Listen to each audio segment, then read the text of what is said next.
Sang penebus, juru selamat, Kau telah lahir ke dunia.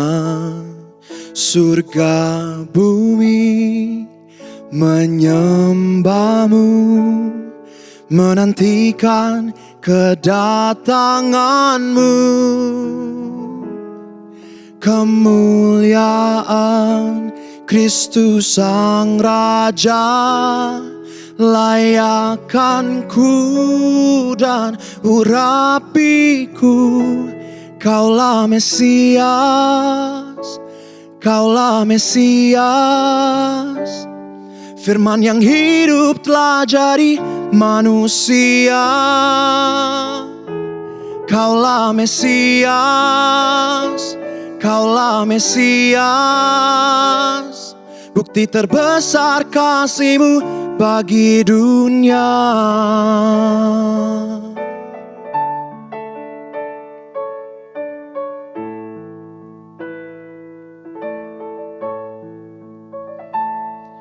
Ku ditebus dan ku hidup, ku berjalan dengan kuasa-Mu. Kini aku kan nyatakan dan siapkan kedatangan-Mu. Kemuliaan Kristus Sang Raja, layakkan ku dan urapiku. Kaulah Mesias, Kaulah Mesias. Firman yang hidup telah jadi manusia. Kaulah Mesias, Kaulah Mesias. Bukti terbesar kasih-Mu bagi dunia. Hosana, Hosana. Blessed be the name of the Lord. Blessed be the name of the Lord in the highest place. Hosana, Hosana. Blessed be the name of the Lord. Blessed be the name of the Lord in the highest place. Kaulah Mesias, Kaulah Mesias. Firman yang hidup telah jadi manusia. Kaulah Mesias, Kaulah Mesias. Bukti terbesar kasih-Mu bagi dunia.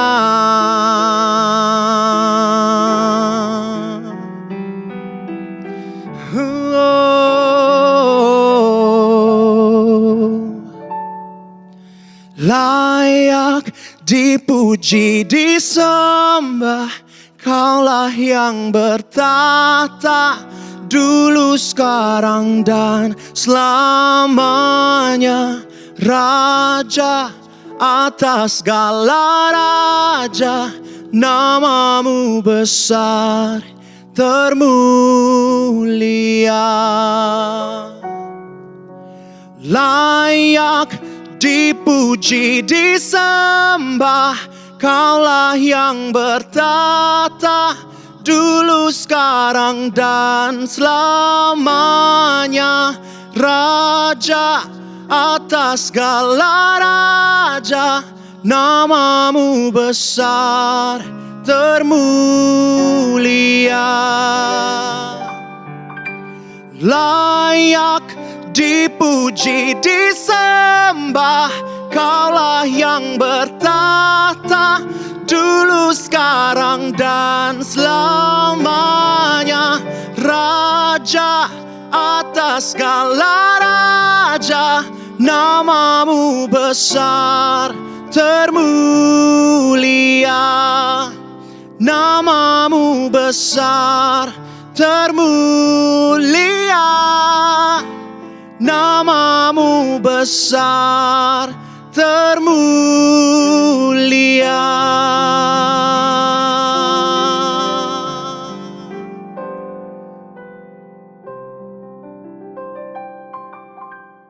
Shalom.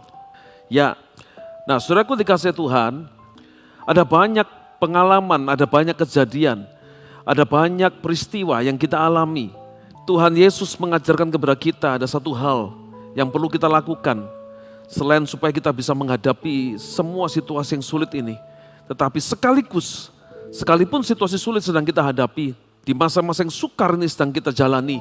Tetapi kita punya kesempatan untuk bisa mengalami, ya, yaitu keajaiban, pertolongan Tuhan, pemeliharaan dan perlindungan Tuhan yang ajaib bisa terjadi di dalam kehidupan kita.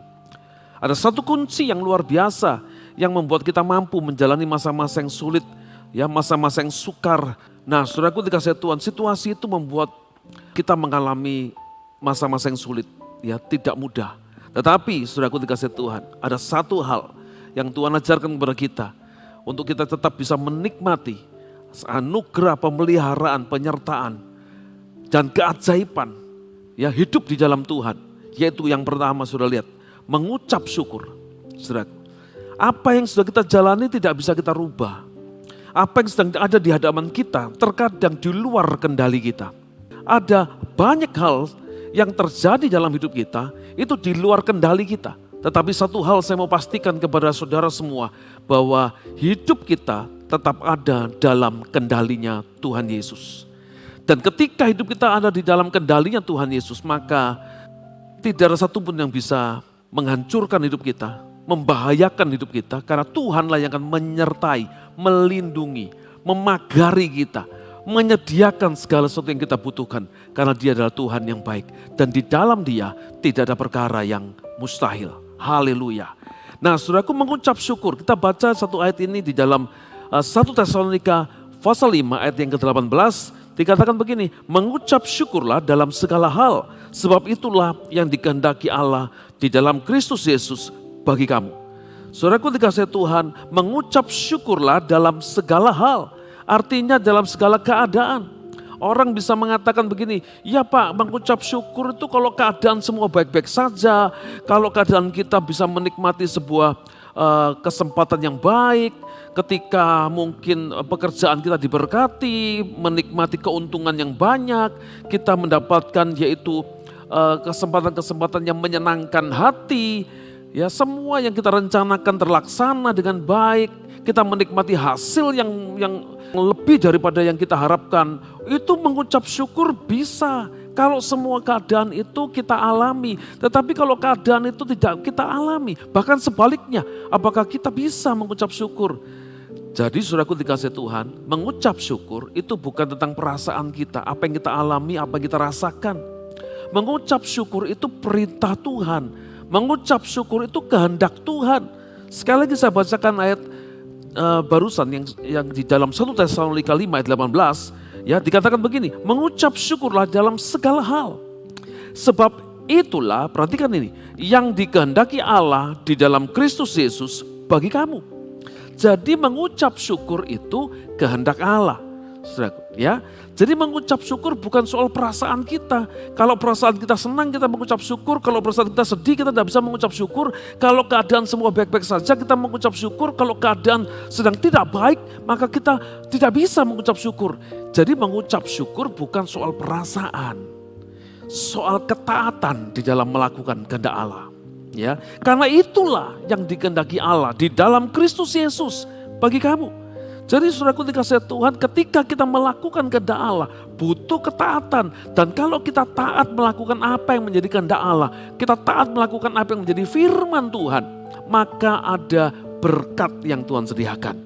Yang pertama saudaraku dikasihi Tuhan, di dalam Ulangan 28 ayat 1 dan 2. Jika engkau baik-baik mendengarkan suara Tuhan Allahmu dan melakukan dengan setia segala perintahnya yang kusampaikan kepadamu pada hari ini, maka Tuhan Allahmu akan mengangkat engkau di atas segala bangsa di bumi. Segala berkat ini akan datang kepadamu dan menjadi bagianmu jika engkau mendengarkan suara Tuhan Allahmu. Jadi saudaraku dikasih Tuhan, saya lihat bahwa di situ ada unsur ketaatan. Mendengar dan melakukan kehendak Allah. Itu akan membuat kita menikmati segala berkat-berkat yang Tuhan sediakan. Saudara bisa baca ayat yang ketiga dan seterusnya. Di Ulangan pasal 28. Ada berkat yang Tuhan sediakan bagi mereka yang taat melakukan kehendak Tuhan. Yang kedua, mengucap syukur, saudaraku dikasih Tuhan, itu bisa membuat kita menjadi kuat dan mampu mengatasi persoalan yang sedang terjadi. Waktu kita mengucap syukur, saudaraku dikasih Tuhan, itu kita sedang mendeklarasikan bahwa Tuhanlah Tuhan yang mampu untuk berdaulat atas hidup kita, mengatasi semua persoalan kita, lebih besar dari masalah yang kita hadapi. Waktu kita mengucap syukur kepada Tuhan, maka kita sedang mengecilkan masalah yang kita hadapi dan membuat besar iman kita kepada Tuhan Yesus. Waktu kita mengucap syukur kepada Tuhan, maka saat itulah kita memiliki iman percaya bahwa Tuhan sanggup untuk menyelesaikan masalah kita, memberikan jalan keluar bagi setiap persoalan kita, memberikan kekuatan kemampuan bagi kita untuk kita menghadapi semua tantangan masalah persoalan yang ada dalam kehidupan kita. Di dalam Habakuk pasal 3 ayat 17 sampai 19 dikatakan begini, sekalipun pohon ara tidak berbunga, pohon anggur tidak berbuah, hasil pohon zaitun mengecewakan, sekalipun ladang-ladang tidak menghasilkan bahan makanan, kambing domba terhalau dari kurungan, dan tidak ada lembu sapi dalam kandang. Ayat 18, namun aku akan bersorak-sorak di dalam Tuhan, beria-ria di dalam Allah yang menyelamatkan aku. Ayat 19, perhatikan ini. Allah Tuhanku itu kekuatanku, ia membuat kakiku seperti kaki rusa, ia membiarkan aku berjejak di bukit-bukitku. Nah Bapak Ibu Saudara dikasih Tuhan, saudara lihat bahwa masalah persoalan itu bisa terjadi dalam kehidupan kita. Dan pasti akan terus terjadi saudaraku, selama kita masih hidup di dunia ini, kita tidak akan pernah bisa lepas dari namanya masalah dan persoalan, tantangan dan ujian. Dan ketika semuanya itu diizinkan Tuhan terjadi dalam hidup kita, maka percayalah Tuhan yang sama yang mengizinkan masalah itu terjadi dalam hidup kita, akan memberikan kekuatan dan kemampuan untuk kita menghadapi, menyelesaikan semua masalah, semua persoalan yang terjadi dalam hidup kita. Nah saudaraku dikasih tahu sebab Tuhan turut bekerja di dalam semua yang kita alami dalam hidup kita, termasuk ketika kita mengalami persoalan. Ya, di dalam Roma 8 ayat 28 katakan, kita tahu sekarang bahwa Allah turut bekerja untuk mendatangkan dalam segala sesuatu, untuk mendatangkan kebaikan bagi mereka yang mengasihi Dia. Jadi saudaraku dikasih Tuhan, Tuhan itu turut bekerja. Bahkan ketika Dia mengizinkan masalah dan persoalan terjadi dalam hidup kita, maka ketika Dia izinkan itu, maka endingnya, hasil akhirnya itu akan membuat hidup kita menjadi lebih baik. Jadi Tuhan bisa memakai masalah dan persoalan untuk menjadi proses yang bermanfaat dalam hidup kita, yang bisa mengubahkan hidup kita menjadi pribadi yang baru, yang lebih baik daripada sebelumnya. Jadi saudaraku dikasih Tuhan, Tuhan memberikan kekuatan dan kemampuan untuk kita menghadapi semua tantangan dan masalah yang ada. Jangan pernah bermimpi masalah tidak akan pernah terjadi dalam hidup kita. Jangan pernah berangan-angan masalah dan persoalan tidak pernah terjadi dalam hidup kita. Karena saudaraku, Tuhan juga bisa memakai masalah dan persoalan untuk melakukan kehendak-Nya dalam hidup kita. Untuk menyatakan rencananya dalam hidup saudara dan saya. Untuk membuat kita menjadi pribadi yang lebih baik lagi. Sesuai dengan apa yang menjadi kehendak-Nya di dalam hidup kita. Jadi saudaraku dikasih Tuhan, kita baru selesai dan berhenti mengalami masalah dan persoalan kalau kita sudah pulang kembali ke rumah Bapa di sorga. Amin. Jadi kalau selama kita masih disebut manusia yang hidup di dunia ini, masih bisa bernafas, detak jantung kita masih bergerak, masih berdetak, saudaraku, maka percayalah masalah dan persoalan juga akan tetap bisa terjadi. Dan ketika itu terjadi, jangan lupa apa yang saudara dengar pada saat ini, apa yang saudara lihat pada saat ini, yaitu berita firman Tuhan, mengucap syukurlah. Ketika kita mengucap syukur, kita sedang mendeklarasikan, sekali lagi saya katakan, yaitu kedaulatan Allah dalam hidup kita, kemampuan Allah dalam hidup kita, kuasanya terjadi dalam hidup kita. Waktu kita mengucap syukur, kita sedang mengecilkan masalah dan membesarkan iman kita, dan kita pasti bersama dengan Tuhan bisa mengatasi masalah dan persoalan yang ada. Ya, dengan mengucap syukur, maka kita, saudaraku, bisa menikmati berkat-berkat Tuhan. Ya, dan kekuatan yang dari Tuhan bisa kita alami secara nyata dalam hidup ini. Sebab kekristenan bukan cuma sekedar agama dan rutinitas, ya, di dalam kehidupan kita. Tetapi kekristenan itu adalah pengalaman yang indah bersama dengan Tuhan. Di setiap musim kehidupan kita, di setiap situasi apapun yang kita alami, pengalaman bersama Tuhan itulah yang membuat kita menjadi orang-orang yang semakin kuat, semakin intim, semakin melekat kepada Tuhan. Dan yang ketiga, berkat yang ketiga, saudaraku, yang bisa diperoleh oleh mereka yang mengucap syukur di dalam segala hal, di dalam setiap situasi yang ada, saudaraku, maka setiap orang yang mengucap syukur bisa memiliki kesempatan untuk mengalami mujizat Tuhan. Kalau kita mengucap syukur, saudaraku, di tengah-tengah situasi yang sulit, di tengah-tengah situasi yang mungkin berat kita harus hadapi, saudaraku, ketika kita mengucap syukur dalam situasi seperti itu, maka percayalah kita punya kesempatan untuk mengalami mujizat Tuhan.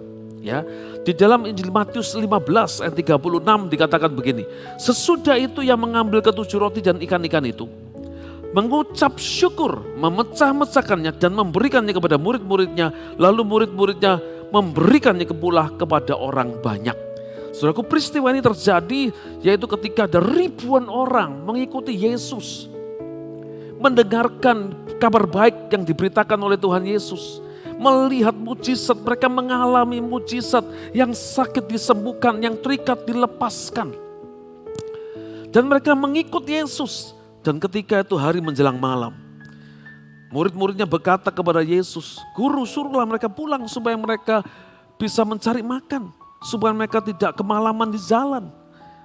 Tetapi Tuhan berkata begini, kamu yang harus kasih makan mereka. Saudara, kenapa Tuhan berbicara seperti itu kepada murid-muridnya? Kenapa murid-muridnya yang disuruh kasih makan ribuan orang? Saudaraku dikasih Tuhan. Sedangkan hal itu adalah sesuatu yang mustahil. Itu di tempat yang terpencil, ya saudaraku dikasih Tuhan. Dengan adanya ribuan orang sebegitu banyak, tidak ada satupun mungkin toko roti atau makanan yang bisa mampu menyediakan dalam tempo sekejap. Itu untuk bisa memberi makan ribuan orang seperti itu. Tidak ada yang mampu, tidak ada yang bisa. Sekalipun punya uang untuk membeli, tapi tidak ada yang mampu untuk memproduksi makanan sebanyak itu. Sebanyak orang-orang yang begitu luar biasa. 5.000 laki-laki, belum perempuan, belum anak-anak. Maka itu sebuah pekerjaan yang mustahil. Tetapi kita tahu, saudaraku, akhir daripada kisah itu, yaitu Tuhan Yesus memberi makan 5.000 orang laki dan belum perempuan dan anak-anak. Dengan dikatakan di situ ya 7 roti dan ikan-ikan. Di kisah yang lain, saudaraku, dikatakan dengan 5 roti dan 2 ikan. Saudaraku.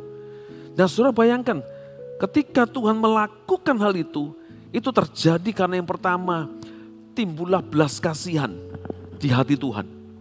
Dan ketika dia timbul belas kasihan, kemudian apa yang ada di dalam diri kita, ya waktu itu ada seorang anak laki-laki yang membawa bekalnya, diserahkan kepada Tuhan. Saudaraku dikasih sesuatu yang sedikit, sesuatu yang minim, sesuatu yang secara perhitungan dan logika kita tidak mungkin mampu memberi makan ribuan orang seperti itu. Saudaraku dikasih Tuhan, maka apa yang dilakukan Tuhan Yesus? Ia mengambil ketujuh roti dan ikan-ikan itu, mengucap syukur, memecah-mecahkannya, memberikannya kepada murid-muridnya, lalu murid-muridnya memberikan pula kepada orang banyak. Saudaraku, dan mereka makan sampai kenyang, dikatakan lebih 12 bakul, lebih makanan yang dikumpulkan. Saudaraku, dengan cara apa? Tuhan mengangkat roti dan ikan yang terbatas, yang tidak mungkin untuk dimakan oleh ribuan orang itu, dan kemudian dia mengucap syukur. Jadi ketika kita mengucap syukur, maka kita sedang punya kesempatan untuk mengalami pertolongan Tuhan, untuk mengalami mujizat Tuhan, untuk mengalami perubahan keadaan yang tidak mungkin bisa jadi mungkin. Hanya dengan satu kalimat sederhana, mengucap syukur. Sekalipun itu mungkin sulit untuk dilakukan. Tapi percayalah, ketika kita mau melakukan dengan penuh ketaatan, karena itu adalah kehendak Allah, karena itu adalah perintah Allah, maka percayalah, kita tidak melakukan dengan kekuatan kita sendiri. Tetapi Tuhan akan memberikan kekuatannya untuk memampukan kita supaya kita bisa mengucap syukur. Saudaraku dikasihi Tuhan. Ya, dan kalau itu kita lakukan, kita akan menikmati berkat Tuhan. Kalau itu kita lakukan, kita akan mengalami pengalaman yang ajaib bersama Tuhan. Kita dimampukan, kita diberi kekuatan menghadapi situasi yang sulit.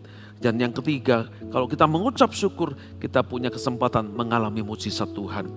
Nah, oleh sebab itu, Bapak Ibu Saudara dikasihi Tuhan, kalau kita bisa mengucap syukur dan kita percaya, kita menikmati berkat Tuhan dan di dalam hidup kita ada Tuhan Yesus, maka kita akan mengalami pengalaman-pengalaman yang ajaib bersama dengan Tuhan. Ya, di dalam Ibrani 12 ayat 28 dikatakan begini. Jadi karena kita menerima kerajaan yang tidak tergoncangkan, marilah kita mengucap syukur dan beribadah kepada Allah menurut cara yang berkenan kepadanya dengan hormat dan takut. Jadi saudaraku dikasihi Tuhan, ketika kita percaya ada Tuhan Yesus dalam diri kita, ketika kita percaya ada kerajaan Allah yang tidak tergoncangkan itu, ketika semua sedang digoncangkan, perekonomian dunia digoncangkan, keluarga-keluarga digoncangkan, bisnis pekerjaan digoncangkan, pemerintahan-pemerintahan digoncangkan, maka ketika kita tahu, kita sadar bahwa ada Tuhan Yesus dalam diri kita, ada kerajaan Allah yang tidak tergoncangkan dalam diri kita, maka percayalah, kita pasti mampu, kita pasti bisa, kita pasti menang di dalam menghadapi semua situasi yang sulit itu. Jadi marilah kita dengan serius, dengan sungguh-sungguh lagi untuk kita beribadah, untuk kita mau hidup berkenan di hadapan Tuhan. Dengan hormat dan takut kita lakukan semua ibadah kita.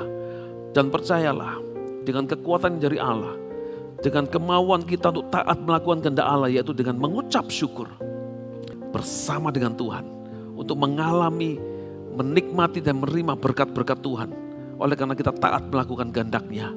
Dan yang kedua, kita akan menikmati, yaitu pengalaman ajaib secara pribadi dengan Tuhan untuk menerima kekuatan dan kemampuan yang dari Tuhan untuk kita menghadapi semua situasi yang sulit di masa yang akan datang, di tahun yang baru ini.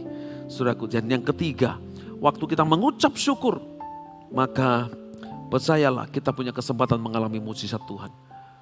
Haleluya, amin. Kiranya Tuhan Yesus menyertai dan memberkati Bapak Ibu Saudara sekalian.